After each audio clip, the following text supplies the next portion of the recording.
को ऐसा प्रेस चाहिए जो इस डील को लेकर अमेरिका की जीत के दावे करे। ट्रंप को इस तरह का प्रेस भारत से उधार में मिल जाएगा। नेतन्याहू के मंसूबों के आधार पर ईरान पर हमला हुआ और नेतन्याहू को ट्रंप ने सबसे फालतू बना दिया। नेतन्याहू ने कहा कि ईरान पर पूर्ण जीत हासिल करेंगे, लेकिन उन्हें ट्रंप के मेमोरेंडम ऑफ अंडरस्टैंडिंग को स्वीकार करना पड़ रहा है। ट्रंप की निंदा को जहर के घूंट की तरह पीना पड़ रहा है। इसराइल में 4 महीने बाद चुनाव है और नेतन्याहू अलग आप देखे जा रहे थे ग्रेटर इजराइल के, जिसमें जमीनें जॉर्डन की भी थी, जिसमें जमीनें सऊदी अरबिया की भी थी, जिसमें जमीन सीरिया की भी थी। ये सारी चीजें, ये सारे ख्वाब दिखाए जा रहे थे इजराइल की जनता को। उनसे कहा जा रहा था कि बस इस जंग में हमारा साथ दो, उसके बाद इजराइल इतना मजबूत हो जाएगा, कभी कोई उसकी तरफ आंख उठाकर नहीं देखेगा, अरब लीडर्स उसके सामने सजदे करेंगे और अमेरिका में उसकी टूटी बोलेगी। ये ख्वाब लोगों को दिखाया गया था। आपको याद होगा ग्रेटर इजराइल का नक्शा दिखाया था, बाकायदा दिखाया था कि किस तरह इनकी जमीन कब्जा करेंगे, इनकी जमीन कब्जा करेंगे। और आज हालत यह है कि ग्रेटर इजराइल तो छोड़ दीजिए, स्मॉलर इजराइल बन गया है। इजराइल की जो सारी हेठी थी वो निकल गई है। जो दुनिया में एक इमेज बनाई गई थी कि इजराइल किसी भी अरब मुल्क पे हमला करके जंग को जीत सकता है, ईरान में वो पूरी MOU कहा जा रहा है। कितनी बड़ी ये कामयाबी आप पाकिस्तान के लिए मानते हैं, एक डिप्लोमेटिक सक्सेस, या आपको लगता है कि सिर्फ ये एक तरह से इसको एक ब्रांडिंग के तौर पर, मार्केटिंग के तौर पर पाकिस्तान इस्तेमाल कर रहा है? देखिए, जहाँ पे अगर उसी कामयाबी उनको मिली है, उनकी वजह से मिली है, तो हमको क्रेडिट देना पड़ेगा ना। अगर उसको इस्लामाबाद MOU कहा जा रहा है, अभी मैंने प्रेस टीवी की हेडलाइन देख रहा था, तो उसमें तो इस्लामाबाद MOU ही लिखा हुआ है। पाकिस्तान को क्या मिला? तो सबसे बड़ी जो जियोपॉलिटिकल अगर एडवांटेज किसी को देखने को मिली तो वो पाकिस्तान। नेतन्याहू की बात है। नेतन्याहू समझ आ रहे हैं कि उनकी हालत धोबी के कुत्ते जैसी हो गई है, ना घर का, ना घाट का, ना खुदा ही मिला, ना विसाल सनम। और इसलिए दोस्तों, क्योंकि उनके देश के अंदर उनका विरोध हो रहा है, उनकी जनता अक्सर सड़कों पर है। इसके अलावा उनके खिलाफ 3 भ्रष्टाचार के केसेस हैं और अब इस डील के बाद उनके देश के जो कट्टरपंथी तबका है वो भी उनके खिलाफ है। और वो जानते हैं कि जब तक अमेरिका उनके साथ खड़ा हुआ है, उनके लिए बचने का रास्ता है। इसीलिए अब उनका ताजा बयान आया है कि अमेरिका और इस्राइल के संबंधों को बचाए रखने की जरूरत है। असल में अब वो इजराइल के लिए उतना ही घातक हो जाएगा। ईरान को जितना पैसा यहां से आगे मिलेगा, प्रतिबंध हटेंगे, पैसा पहुंचेगा, हॉर्मुज पर कंट्रोल बढ़ेगा, उसके फ्रीज एसेट खोल दिए जाएंगे, दुनिया भर का निवेश पहुंचेगा, ईरान और मजबूत होगा। और जितना ईरान मजबूत होगा, इजराइल का सर्वाइवल उतना टफ होगा। और तो और अमेरिका ने खुद गारंटी ले ली कि अब इजराइल कि नेता भाषण में कुछ भी बोलते रहें, देखा करो कि कागज पर क्या लिखा है। सरकारी कागज की कीमत होती है, भाषण की नहीं। और कागज में यही लिखा है कि अमेरिका ने अपनी हार कई तरह से मान ली है। ईरान ने दुनिया का सबसे बड़ा आर्थिक युद्ध जीता है, खाड़ी के देशों को ठप कर दिया। अमेरिका में तेल के दाम ऐतिहासिक रूप से ऊपर गए। ट्रंप को पता चल गया कि जनता लंबे समय तक बर्दाश्त नहीं करेगी और ईरान लंबे समय तक मैदान से पीछे नहीं हटेगा। ईरान ने हवा, पानी और जमीन से जंग की तमाम थ्योरी को बेकार कर दिया। अपने भूगोल का इस तरह इस्तेमाल किया कि अमेरिका भी घुटनों पर आ गया। मेमोरेंडम ऑफ अंडरस्टैंडिंग पर साइन करने के बाद यह सवाल उठा कि ट्रंप अमेरिका की जनता को कैसे समझाएंगे कि इस डील में अमेरिका की जीत हुई है। एक पत्रकार ने ट्रंप से कहा, 2020 में किसी बुद्धिमान व्यक्ति ने कहा था, ईरान भले युद्ध में हार जाए मगर बातचीत में हमेशा जीत जाता है। ट्रंप ने उस पत्रकार से पूछा वह बुद्धिमान कौन था, तो उसने डोनाल्ड ट्रंप। तो क्या इस बार भी ईरान बातचीत में जीत गया है? A wise man once said in January of 2020, Iran never won a war but never lost a negotiation. That wise man. Who said that? Donald Trump. Oh, that's what I thought you were going to say. Trump को ऐसा press चाहिए जो इस deal को लेकर America की जीत के दावे करे। ट्रंप को इस तरह का प्रेस भारत से उधार में मिल जाएगा। वैसे अमेरिका में भी गोदी मीडिया का उदय हो चुका है, लेकिन वहां अभी भी CNN, न्यूयॉर्क टाइम्स लिख रहे हैं कि यह डील ईरान के सामने अमेरिका के घुटने टेकने का दस्तावेज है। 28 फरवरी को जब ट्रंप और नेतन्याहू ने ईरान पर हमला किया, तब कई लोगों को लगा कि ईरान वजूद मिट जाएगा, दोनों ईरान को चुटकियों में मसल देंगे, मगर हुआ उल्टा। नेतन्याहू के मंसूबों के आधार पर ईरान पर हमला हुआ और नेतन्याहू को ट्रंप ने सबसे फालतू बना दिया। नेतन्याहू ने कहा कि ईरान पर पूर्ण जीत हासिल करेंगे, लेकिन उन्हें ट्रंप के मेमोरेंडम ऑफ अंडरस्टैंडिंग को स्वीकार करना पड़ रहा है। ट्रंप की निंदा को जहर के घूंट की तरह पीना पड़ रहा है। इस्राइल में 4 महीने बाद चुनाव है और नेतन्याहू अलग थलग पड़ गए। जियोपॉलिटिक्स के हिसाब से देखिए, अगर अमेरिका जीता होता तो नेतन्याहू भी साथ में फोटो खिंचा रहे होते। कहा जा रहा है कि हार अमेरिका की हुई है, मगर असल हार नेतन्याहू और इस्राइल की हुई। अमेरिका ने इस्राइल की शर्मनाक हार को अपने सीने। जाहिर है कि मुहर्रम के महीने में खासतौर पर जो शिया लोग हैं वो अपने तरीके से दुख मनाते हैं, दर्द मनाते हैं, लेकिन इस बार ऐसा लग रहा है कि सीना पीटना इजराइल में सबसे ज्यादा हो रहा है। माह मुहर्रम वो इजराइल मना रहा है, जिसको समझ में नहीं आ रहा है कि क्या करें, कहां जाएं और किस तरह से अपना वजूद बचाएं। ये बात मैं क्यों कह रहा हूं, क्योंकि इजराइल का एक चैनल है, चैनल 14, और इस चैनल को माना जाता है कि ये गोदी मीडिया का चैनल है, नेतन्याहू का बहुत करीबी चैनल है। यहां पर एक प्राइम टाइम प्रोग्राम चल रहा था और उसका जो होस्ट था उसने अमेरिका के वाइस प्रेसिडेंट जेडी वैंस को कहा यह घटिया आदमी है, और ट्रंप के साथ जो विटकॉफ और जेरेड कुशनर जो ईरान के साथ बातचीत में पहले डाले गए थे कि ये दो लोग बातचीत करेंगे, इन दोनों के ऊपर आरोप लगाया है कि अपने फायदे के लिए इन्होंने इजराइल को बेच दिया। अब जब मैं कहता हूं कि इस जंग में सबसे बड़ी हार इजराइल की हुई है, तो बहुत सारे भक्त आके सीना पीटने लगते हैं, बाल नोचने लगते हैं, कहानी कहने लगते हैं, व्हाट्सएप पे आया हुआ कस्सा दोहराने लगते हैं। लेकिन आप बताइए, अगर इजराइल में नेतन्याहू का समर्थक माने जाने वाले, नेतन्याहू का करीबी माने जाने वाला एक चैनल अपने यहां जेडी वांस को गालियां दे रहा है, स्टीव विटकॉफ को गालियां दे रहा है, जेरेड कुशनर को गालियां दे रहा है और कह रहा है कि इस डील में इजराइल को बेच दिया गया है, तो यह इजराइल की हार है या नहीं है, यह बात मैं आपके ऊपर छोड़ देता हूं। और ये जो समझौता हुआ है, कल भी मैंने बताया था कि ईरान और अलायंस एक तरफ है और इजराइल और अमेरिका एक तरफ हैं, और इसमें कोई दो राय नहीं है। कल 14 पॉइंट्स मैंने आपको बता दिए थे, और ये 14 पॉइंट पढ़ने के बाद बहुत साफ समझ में आ रहा है कि हार हुई है अमेरिका की, और अमेरिका के साथ साथ सबसे बड़ी हार हुई है इजराइल की। इजराइल का प्राइम मिनिस्टर नेतन्याहू, जो पिछले 30-35 सालों से ईरान को खत्म करने की बात कर रहा था कि ईरान को पूरी तरह से नेस्तनाबूद कर देंगे, वो इस पूरे समझौते से गायब है। उसका चेहरा तक नहीं है, उसका नाम तक नहीं है। लेकिन इस समझौते के जो डिसीजंस हैं वो सारे के सारे इजराइल पर लागू हो गए। लेबनान से पीछे हटना पड़ेगा, ईरान को बर्दाश्त करना पड़ेगा, अपनी आंखों से देखना होगा कि $300 बिलियन ईरान के अंदर खर्च किए जा रहे हैं, जो अमेरिका और अरब मुल्क मिलकर दे रहे हैं। अपनी आंखों से देखना होगा कि स्ट्रेट ऑफ हॉर्मुज पर कंट्रोल ओमान और ईरान की तरह से होगा, और वहां से जो जहाज गुजरेगा उस जहाज पर टॉल तो नहीं लगेगा, लेकिन मेंटेनेंस फीस देना पड़ेगा। अपनी आंखों से देखना होगा ईरान के साथ अरब मुल्कों को करीब जाते हुए। कहां उसका ख्वाब था कि ईरान को पूरी तरह से खत्म कर देंगे और फिर मजबूरी में सऊदी अरबिया से लेकर बाकी सारे मुल्क अब्राहम एकॉर्ड में शामिल हो जाएंगे, और कहां अब यह अब्राहम एकॉर्ड सपना बन गया है। अब ये सारे मुल्क ईरान के साथ समझौता कर रहे हैं, और यही वजह है कि नेतन्याहू बुरी तरह से बौखलाया हुआ है। यह हार नेतन्याहू के लिए बहुत मुश्किल होगी, उसकी कुर्सी ले सकती है। और यहीं पे वो बात है कि सबसे ज्यादा किसी की बेइज्जती हुई है तो वो इजराइल संधि हुई थी 1919 में, उसमें सबसे ज्यादा बेइज्जती किसी की हुई थी तो जर्मनी की हुई थी। तो क्या ये एक अगले लड़ाई की वजह बनेगा? क्या नेतन्याहू की कुर्सी जाएगी और कोई उससे भी ज्यादा खतरनाक बेन गवीर या स्मारिट जैसा इजराइल की गद्दी पर बैठेगा, जो इस समझौते को तोड़कर फिर से हिमाकत करेगा ईरान पर हमले की? और क्या दूसरा वर्ल्ड वार शुरू करने की हिमाकत करने वाले हिटलर की तरह उसका भी हमेशा हमेशा के लिए खात्मा हो जाएगा, जैसे जर्मनी 2 हिस्सों में बंट गया था? क्या इजराइल का वजूद भी खत्म हो जाएगा? यह हमारे समय सबसे बड़ा सवाल है। देखिए, एक्जियास जैसी वेबसाइट जो पूरी तरह से अमेरिका और इजराइल की एजेंट है, अगर वो ऐसी बातें करने लगे कि नेतन्याहू के लिए मुश्किल बहुत ज्यादा बढ़ गई है, कुछ ही महीने बाद इजराइल में इलेक्शन है और लोग नेतन्याहू से सवाल पूछ रहे हैं कि इस जंग को शुरू करके क्या मिला? तुम लेबनान में हारे, तुम गजा में हारे, और ईरान में तो तुम पक्के तौर पर हार गए।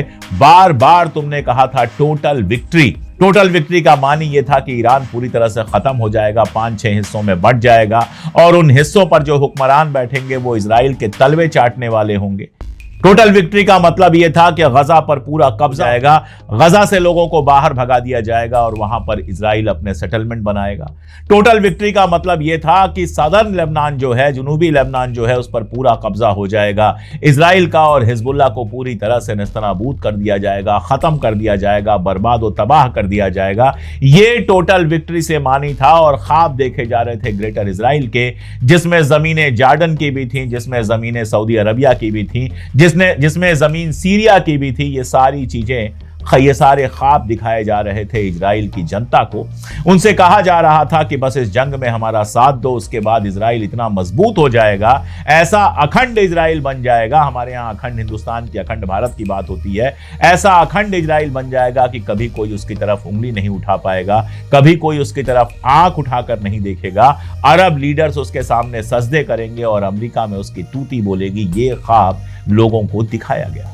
आपको याद होगा ग्रेटर इजराइल का नक्शा दिखाया था, बाकायदा दिखाया था कि किस तरह इनकी जमीन कब्जा करेंगे, इनकी जमीन कब्जा करेंगे। और आज हालत यह है कि ग्रेटर इजराइल तो छोड़ दीजिए, स्मॉलर इजराइल बन गया है। इजराइल की जो सारी हेठी थी वो निकल गई है। जो दुनिया में एक इमेज बनाई गई थी कि इजराइल किसी भी अरब मुल्क पे हमला करके जंग को जीत सकता है, ईरान में वो पूरी तरह से खत्म हो गई। आजाद अमेरिका के इतिहास में ये उसकी सबसे बड़ी हार है जो ईरान के हाथों हासिल हुई है। ये नहीं कह रहा, ये पॉल मसग्रेव कह रहे हैं, ये टकर कार्लसन कह रहे हैं, जो अमेरिका के कभी समर्थक रहे थे। और मुझे खुशी यह है कि जब ये जंग चल रही थी तो मैंने हमेशा हक का साथ दिया और कोशिश की कि वो कहूं जो सच हो। और देखिए वक्त ने उसी को सच। भारत के मद्देनजर पूछना चाहती हूँ, इसको इस्लामाबाद MOU कहा जा रहा है, कितनी बड़ी ये कामयाबी आप पाकिस्तान के लिए मानते हैं, एक डिप्लोमेटिक सक्सेस, या आपको लगता है कि सिर्फ ये एक तरह से इसको एक ब्रांडिंग के तौर पर, मार्केटिंग के तौर पर पाकिस्तान इस्तेमाल कर रहा है? और कांग्रेस पार्टी अब ये कह रही है कि देखिए भारत कितना अलग थलग पड़ गया है। हालांकि अलग थलग जो है वो पाकिस्तान को करना चाहते थे हम टेररिज्म के मुद्दे पर, लेकिन इस पूरी जो MOU साइन हुआ है, पीस डील हुई है, इसमें हमारा कोई जिक्र नहीं है। देखिए, जहाँ पे अगर उसकी कामयाबी उनको मिली है, उनकी वजह से मिली है, तो हमको क्रेडिट देना पड़ेगा ना। अगर उसको इस्लामाबाद MOU कहा जा रहा है, अभी मैंने प्रेस टीवी की हेडलाइन देख रहा था, तो उसमें तो इस्लामाबाद MOU ही लिखा हुआ है उसमें।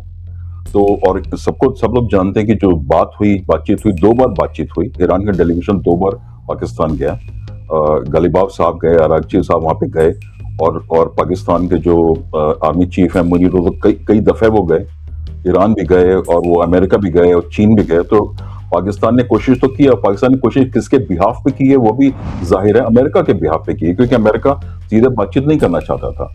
और उनको, मेरे ख्याल से उनको लगता है कि अमेरिका का उनमें यकीन है, पाकिस्तान की जो लीडरशिप है उसमें यकीन है। तो उनको तो अगर पाकिस्तान ने कोई अच्छा काम किया है, मेरे ख्याल से तो न केवल उस खित्ते के लिए, हमारे खित्ते के लिए भी साथ धोखा हो गया, उसका नाम इजराइल है। क्योंकि इजराइल के बिहाफ पर फैसला अमेरिका ले लिया कि लेबनान पर हमला नहीं करेगा। असल में यह जंग ही इजराइल की थी। ईरान डे 1 से कह रहा था कि यह जंग इजराइल की है, और इजराइल खुद यह मानता है कि ईरान यहां से आगे मजबूत होगा। यह स्वाभाविक सी बात है। ईरान को जितना नुकसान हुआ, असल में अब वो इजराइल के लिए उतना ही घातक हो जाएगा। ईरान को जितना पैसा यहां से आगे मिलेगा, प्रतिबंध हटेंगे, पैसा पहुंचेगा, हॉर्मुज पर कंट्रोल बढ़ेगा, उसके फ्रीज असेट खोल दिए जाएंगे, दुनिया भर का निवेश पहुंचेगा, ईरान और मजबूत होगा। और जितना ईरान मजबूत होगा, इजराइल का सर्वाइवल उतना टफ होगा। और तो और अमेरिका ने खुद गारंटी ले ली कि अब इजराइल हमले नहीं करेगा, तो यह अपने आप में इजराइल और अमेरिका के रिश्ते बिगाड़ने वाला है। क्योंकि इजराइल चाह करके भी ईरान पर हमले, लेबनान पर हमले नहीं रोक सकता, क्योंकि उसको, कल भी मैंने आपको बताया था, उसको लड़ते रहना ही सबसे ज्यादा जरूरी लगता है। ऐसे में इस पूरी कहानी पर सबसे ज्यादा जो चिंतित है वो इजराइल है, और वो बार बार यही कह रहा है, हम इसको नहीं मानेंगे, हम लेबनान पर हमला करते रहेंगे। तो ऐसी स्थिति में जैसे मतलब ट्रंप और नेतन्याहू के बीच संबंध विच्छेद की कड़ी माना जा रहा है। हो सकता है नेतन्याहू इस बार का चुनाव हार जाए केवल इस समय हो जाने पर, क्योंकि इजराइल के सर्वाइवल के लिए सबसे बड़ा ये MOU साइन हुआ है। अगर या तो ईरान ये कह दे कि लेबनान की मुझे परवाह नहीं है, तब इजराइल अपने आप में लगा रहेगा, उसे कोई दिक्कत नहीं होगी। लेकिन अगर लेबनान को पकड़ करके ईरान चलता रहा, तो ऐसे में इजराइल आने वाले समय के लिए बहुत ही मुसीबत में घिर जाएगा। ठीक है, फिलहाल इन्होंने एक तस्वीर साझा की जिसमें ये मोसाद के अपने चीफ के साथ बैठ करके बात नहीं होगा कि अमेरिका और ईरान के बीच में जो समझौता हुआ है, जिस समझौते पर दस्तखत हुए हैं, इसका सबसे ज्यादा नुकसान इस्राएली प्रधानमंत्री बेंजामिन नेतन्याहू को हुआ है। वो अपने देश में अलग थलग पड़ते जा रहे हैं। उनके देश में जो कट्टरपंथी तबका है, हालांकि नेतन्याहू खुद बेहद कट्टरपंथी हैं, जो कट्टरपंथी तबका है वो कह रहा है कि इससे इसराइल को सिर्फ और सिर्फ हार का सामना करना पड़ा है, इसीलिए नेतन्याहू बौखला रहे हैं, इसीलिए वो लेबनान पर रोज हमला कर रहे हैं। मगर उसका परिणाम यह हो रहा है कि अमेरिका भी उससे नाराज हो रहा है। इसी मंच पर मैं आपको बता चुका हूं कि ट्रंप ने कल ही कहा था कि बीबी को लेबनान पर हमला नहीं करना चाहिए, बाज आना चाहिए, वरना इसके परिणाम ठीक नहीं होंगे। अब अमेरिकी उपराष्ट्रपति जेडी वैंस सामने आते हैं और वो कहते हैं कि नेतन्याहू के जो करीबी नेता हैं वो लगातार ट्रंप पर प्रहार कर रहे हैं, मगर नेतन्याहू को पता होना चाहिए कि इस पूरी दुनिया में इसराइल से कोई प्यार नहीं करता है, सिर्फ ट्रंप उनके साथ खड़े हैं। मुश्तबा खामेनी भी पहली बार सामने आए हैं और उन्होंने कहा कि हम कोई ऐसी बात नहीं मानने वाले हैं जो हमारे हित में ना हो, जो हमारे इंटरेस्ट में ना हो। और बात वहां नहीं रुकती। मोहम्मद गालिबाफ, जो कि बातचीत में शामिल थे, उन्होंने कहा कि अगर अमेरिका ने मेमोरेंडम ऑफ अंडरस्टैंडिंग का उल्लंघन किया तो युद्ध में तो उसे तमाचा पड़ा ही था, हम फिर से तमाचा मारेंगे। यही वजह है दोस्तों कि अमेरिका के अंदर ट्रंप के अपने नेता उनसे नाराज हैं। जी हां, जैसे कि आप जानते हैं कि ट्रंप ग्रैंड ओल्ड पार्टी यानी रिपब्लिकन से आते हैं। कई रिपब्लिकन नेता कह रहे हैं कि यह अमेरिका की हार है और यह ईरान की जीत है। मगर क्यों ना हो दोस्तों, 2020 को यह ट्रंप का अपना बयान था कि ईरान कभी कोई युद्ध नहीं जीता, मगर कभी भी कोई नेगोशिएशन यानी बातचीत नहीं हारा, और अब भी वही हो रहा है। आइए सुनते हैं जेडी वैंस ने किस तरह से नसीहत दी है नेतन्याहू और उनके पार्टी के तमाम नेताओं को जो खुलकर डोनाल्ड ट्रंप को गालियां दे रहे हैं। जेडी वैंस नाराज हैं, कहने को वो नेतन्याहू को लेकर बहुत नाराज नहीं, कहने को उन्होंने नेतन्याहू के लिए उस तरह की शब्दावली, उस तरह के अल्फाज का इस्तेमाल नहीं किया जो ट्रंप कर चुके हैं, मगर उनके भाव में आप महसूस कर सकते हैं वो कितने नाराज हैं। I don't want to get into hypotheticals that could torpedo the deal because I think the president's expectation. एक बात जो मैं कहूंगा और जो मुझे वाकई परेशान करती है वो ये है कि आपने देखा होगा कि बीबी यानी नेतन्याहू की काबीना के कुछ अरकान सामने आए हैं और उन्होंने इस मुआहिदे पर तनकीद की है, और कुछ मामलात में तो उन्होंने रियासत-ए मुत्तहिदा अमेरिका के सदर पर जाती नौयत के हमले भी किए हैं। ऐसे लोगों के लिए मेरा पैगाम दो हिस्सों पर मुश्तमिल होगा। पहला, डोनाल्ड जे ट्रंप इस वक्त पूरी दुनिया में वाहिद ऐसे सरबराह ममलिकत हैं जो रियासत इसराइल के साथ हमदर्दी रखते हैं, और इत्तेफाक से वो दुनिया की सबसे बड़ी सुपर पावर के सरबराह भी हैं। अगर मैं इसराइली हुकूमत की काबीना में होता तो शायद मैं अपने उस वाहिद ताकतवर इत्तेहादी पर हमला ना कर रहा होता जो पूरी दुनिया में मेरे पास बचा है। दूसरा, मेरा दूसरा पैगाम काबीना के उन अरकान के लिए होगा। बीबी ने ये रास्ता नहीं अपनाया है जिसका क्रेडिट उन्हें जाता है, लेकिन इसराइल के उन वुज़रा के लिए जो अमेरिकी सदर पर हमला कर रहे हैं, मैं ये कहना चाहूंगा कि पिछले 3 महीनों में आपके मुल्क की हिफाजत करने वाले 2/3 यानी 2/3 दिफाई हथियार अमरीकियों के हाथों से बनाए गए हैं और उनकी कीमत अमरीकी टैक्स दहिंदगान के पैसों से अदा की गई है।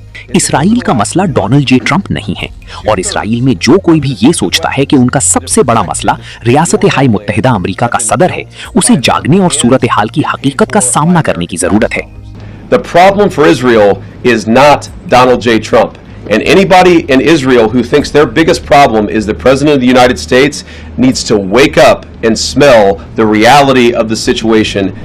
और दूसरी तरफ जहां तक नेतन्याहू की बात है, नेतन्याहू समझ आ रहे हैं कि उनकी हालत धोबी के कुत्ते जैसी हो गई है, ना घर का, ना घाट का, ना खुदा ही मिला, ना विसाल सनम। और इसलिए दोस्तों, क्योंकि उनके देश के अंदर उनका विरोध हो रहा है, उनकी जनता अक्सर सड़कों पर है।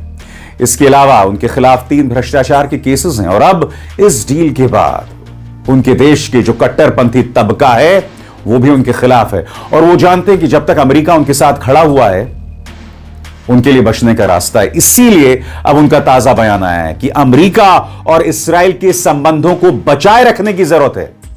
आपको समझना पड़ेगा दोस्तों कि नेतन्याहू ऐसा क्यों कह रहे हैं, क्योंकि प्रॉब्लम साफ तौर पर दिख रही है। दोनों देशों के संबंध अपने न्यूनतम स्तर पर हैं। ईरान के साथ जंग ने, या ये कहा जाए ईरान की डिप्लोमेसी ने पूरी तरह से अमेरिका और इस्राइल में एक दरार पैदा कर दी है जो आज तक इतिहास में आज तक कभी नहीं हुआ था। दोस्तों, अब मैं आपका ध्यान खींचना चाहता हूं अल जजीरा के इस एडिटोरियल की तरफ, जिसमें कहा जा रहा है कि अमेरिका और इसराइल के जो ताल्लुकात हैं वो अब तक के सबसे खतरनाक दौर में हैं।